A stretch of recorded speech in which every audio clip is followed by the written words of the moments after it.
No outono de 1955, pesquisadores norte-americanos de fenômenos paranormais e anômalos reuniram-se na fazenda da família Sutton. O lugar entrou para a história dos fenômenos insólitos e sobrenaturais, porque naquela ocasião tornou-se cenário de um dos casos de presença extraterrestres entre os mais intrigantes já registrados.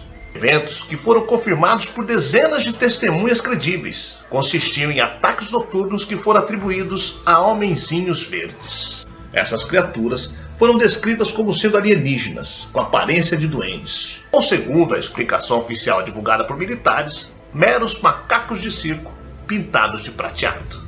Esse caso tornou-se conhecido como o caso dos Goblins de Hopkins Valley. Eu sou Sidney Góes e você está no Placebo. Vem comigo, que no caminho eu te explico.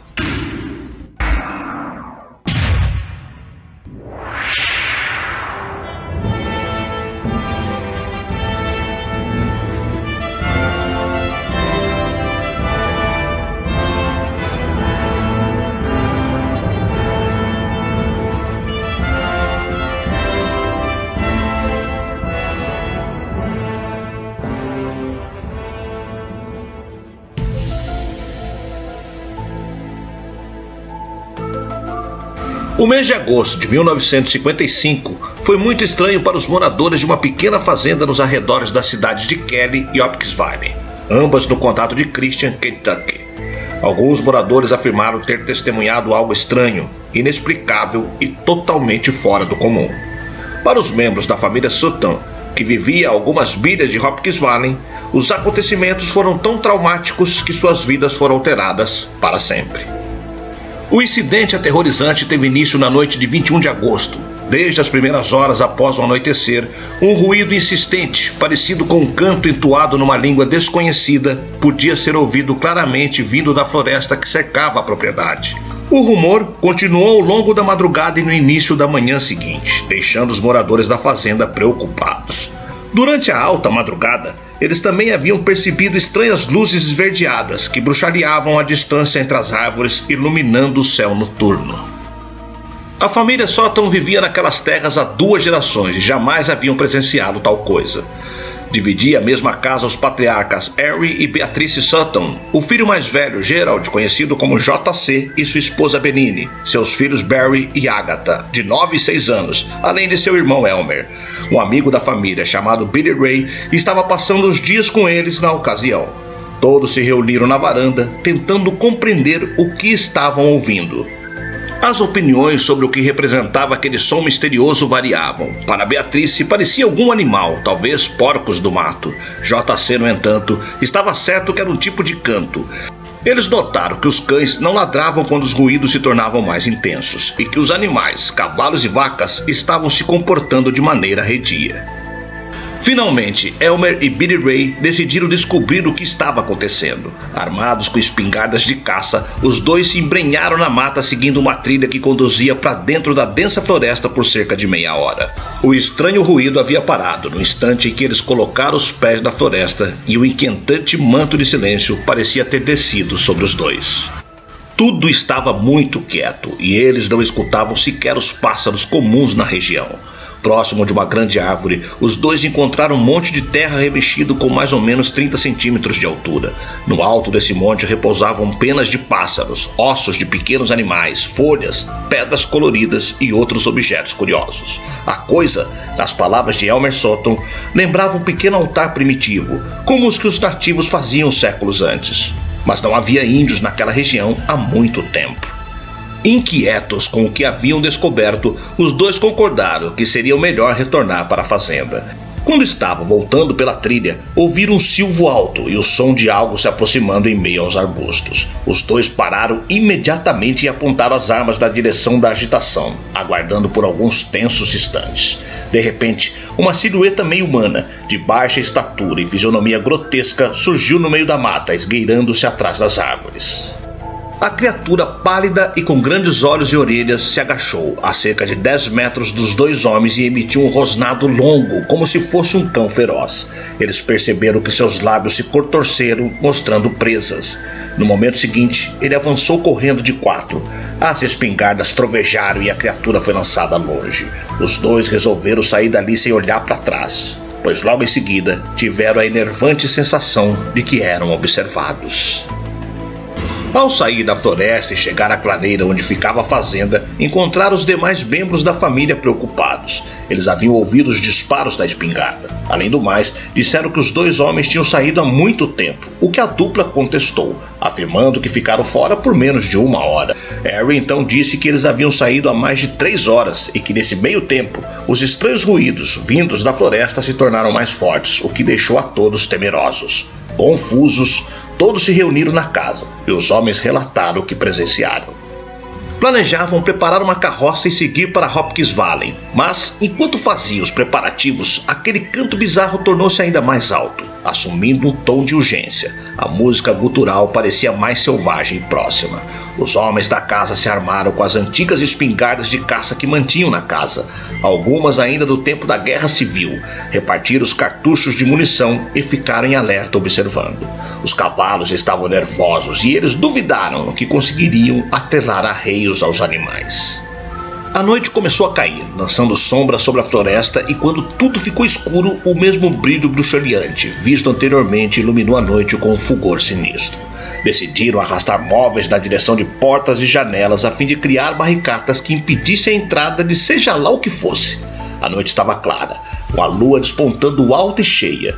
Os homens vigiavam apreensivos, mesmo enquanto faziam a ceia providenciada às pressas.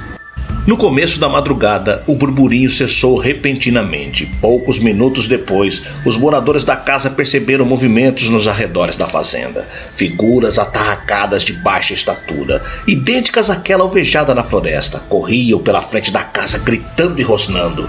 Pedras voaram das janelas batendo nas venezianas fechadas e nas paredes de madeira. Os cães dentro da casa latiam como loucos, as crianças choravam e as mulheres gritavam apavoradas. Na porta da frente, fortemente trancada e guarnecida com uma pesada cômoda de madeira, ouvia-se batidas surdas de incontáveis mãos. Através das frestas da janela surgiam as sombras dos invasores, criaturas ferozes do tamanho de crianças, nuas e pálidas, com feições embrutecidas e olhos brilhando na escuridão. Pouco depois, ouviram um medonho relinchar vindo do estábulo. As criaturas haviam descoberto os animais da fazenda. A balbúrdia que se seguiu foi angustiante. O som de rosnados misturado ao tropel dos cavalos, mugidos nervosos e bálidos, que durou longos minutos. Elmer queria abrir a porta e enfrentar os invasores, mas Henry não arriscaria a vida das mulheres. A porta da frente foi esmurrada e chutada novamente, mas a madeira sólida suportou o castigo. O mesmo, no entanto, não podia ser dito das janelas que, diante da ferocidade das criaturas, ameaçavam aceder a qualquer momento. Os homens, sabendo do perigo, enfiaram os canos das espingardas nas frestas e dispararam a esmo, mais para assustar do que para visar um alvo. Gritos irromperam no pátio frontal, um som de terror e pânico selvagem seguido do ruído de passos retrocedendo rapidamente. A turba havia se dispersado. Ao menos por hora, a família cercada teve tempo de pregar tábuas nas janelas e portas, além de arrastar mais móveis pesados reforçando as barricadas. Por volta das 3 da manhã, uma segunda leva de criaturas investiu contra a fazenda. Dessa vez, se concentrando na porta dos fundos, que havia sido guarnecida com tábuas. A porta resistiu aos ataques furiosos de socos e pontapés. Ouviram então no telhado passos e imediatamente souberam que as criaturas haviam escalado pelas calhas e chegado ao topo. Telhas eram derrubadas e a algazarra só se encerrou quando os membros da família dispararam para o alto, produzindo ruidosos estampidos.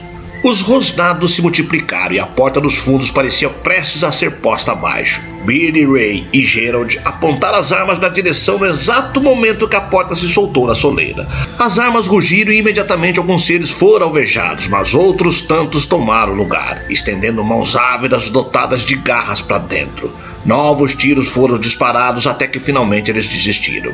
A mesa da cozinha foi virada e colocada de encontro à porta para proteger a entrada. O segundo ataque durou pelo menos 2 horas, com as criaturas rosnando furiosas, lançando pedras na fachada e batendo nas paredes. Finalmente, quando começou a clarear, eles desistiram e retrocederam para a floresta. Por volta das 7 da manhã, os homens perceberam que havia um movimento novamente na porta da frente. Mas dessa vez, eram vizinhos que viviam a algumas milhas de distância. Os sótão abriram a porta para saudar seus vizinhos chocados com o que estavam vendo. A fazenda parecia uma praça de guerra. Tudo estava fora do lugar, destruído ou arruinado. Não havia sinal das criaturas responsáveis pela devastação. Elas haviam partido, levado consigo os que haviam sido feridos ou mortos pelas espingardas. O estábulo, o galinheiro e o celeiro estavam destruídos. Os animais que ali estavam foram brutalmente massacrados com chutes, socos, pedradas e pauladas. Estranhos símbolos foram pintados na parede do celeiro com o sangue dos pobres animais abatidos. Os vizinhos Paul Taylor e seu filho Carlton contaram que haviam ouvido o som de tiros na madrugada, mas que não puderam vir antes por temer deixar o restante da família desprotegidas. Considerando a quantidade de criaturas e a forma violenta como atacaram, a decisão foi acertada. Carlton, acompanhado de Elmer, foram até Hopkins Valley a fim de buscar ajuda, e dentro de 1 hora, mais de 1 dúzia de moradores preocupados estavam presentes no local avaliando a situação. Ninguém duvidou da história contada por Harry Sutton. Ele não tinha motivos para criar nada daquilo, e os Sutton sempre foram gente de bem, que não inventariam aquele faz de conta para chamar a atenção. Ademais, o estado de nervos das mulheres e crianças deixava claro que algo realmente havia acontecido. O delegado Russell Greenwell, do condado de Christian, e nada menos do que 20 oficiais haviam sido chamados para a fazenda. Os policiais tiraram fotos, andaram pela área e fizeram perguntas. No começo da tarde, o grupo entrou na floresta procurando por indícios da misteriosa presença sobrenatural. Nada foi encontrado, nem pegadas ou sinais da passagem de uma, quanto mais de um grande número de criaturas.